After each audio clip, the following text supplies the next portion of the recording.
In 1975, I was struck by lightning while talking on the telephone.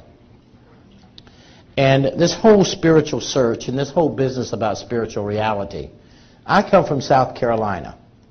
Everybody goes to hell where I come from. There is no question that if you were born in sin and you were in the South, those fundamentalists are going to make sure that you're afraid of Jesus and you're going to go to hell. That's why I'm moving to North Carolina. That's even worse. That is hell.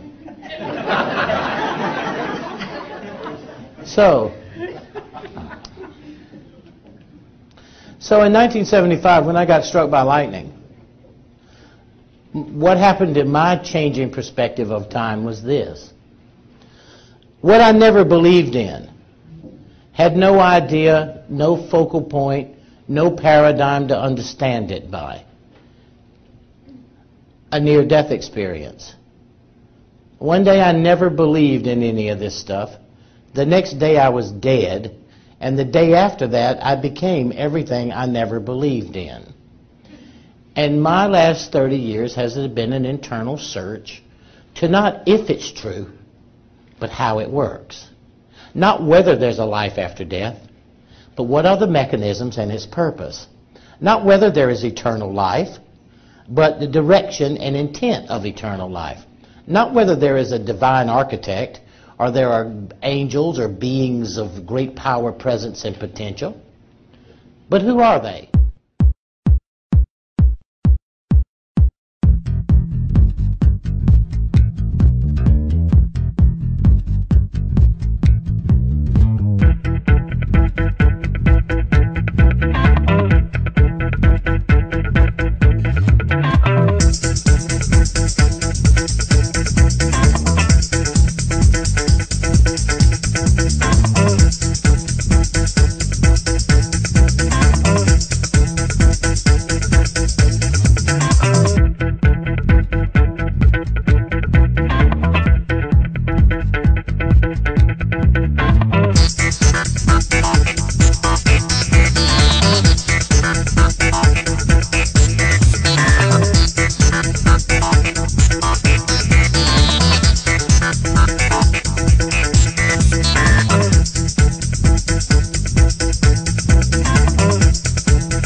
Everybody in this room knows that time is changing. It is moving faster. A day goes by faster now than ever. You never have enough time. It's not that the 24 hours has changed. It's consciousness is changing. This is occurring, whether you like it or not. It's occurring because of cosmic potential and possibilities, but also the development of technology and integrated technology. You can instantly be anywhere in the world on a computer. You can roam cyberspace. So all of a sudden, the fact that that is possible, time has changed. Because what you can put into the time that you are perceiving is a vast, greater proponent of knowledge. Next, time is changing. We don't even live in the same universe we lived in last year. We don't live in the same universe. The world as we know it has passed away. We live in a new solar system. All of a sudden, guys, everything that you've ever heard or really thought about the universe is changed. Let's talk about what's going to happen at the end of the Mayan calendar. And then we'll kind of backtrack a little bit and go into what's happening right now in our immediate future. Okay? What happens? What happens on the Mayan calendar, October 28th, 2011, is absolutely everything, all at the same time.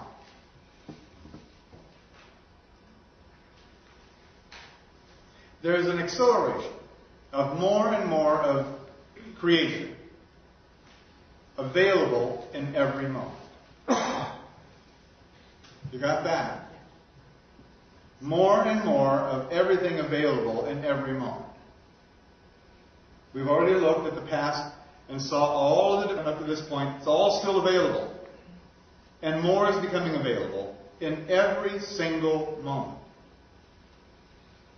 What happens, finally, is the acceleration gets so great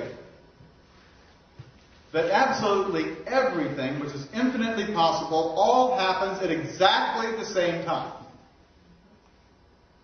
Which is the truth in the first place. Consciousness or creation exists in total, all past, all future, all exist right now.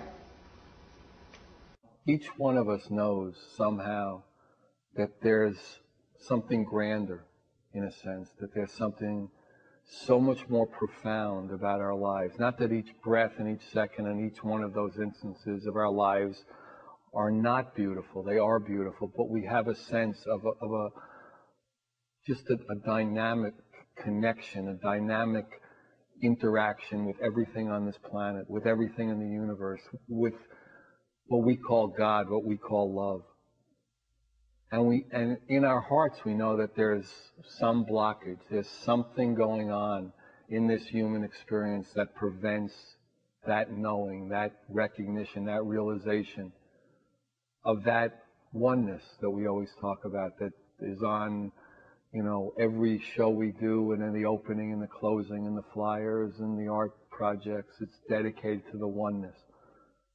And it's an experience that human beings can have that transcends and just gives a sense of the awesomeness, of the glory of each of us, and each of us all together in this magnificent planet here, in this magnificent universe.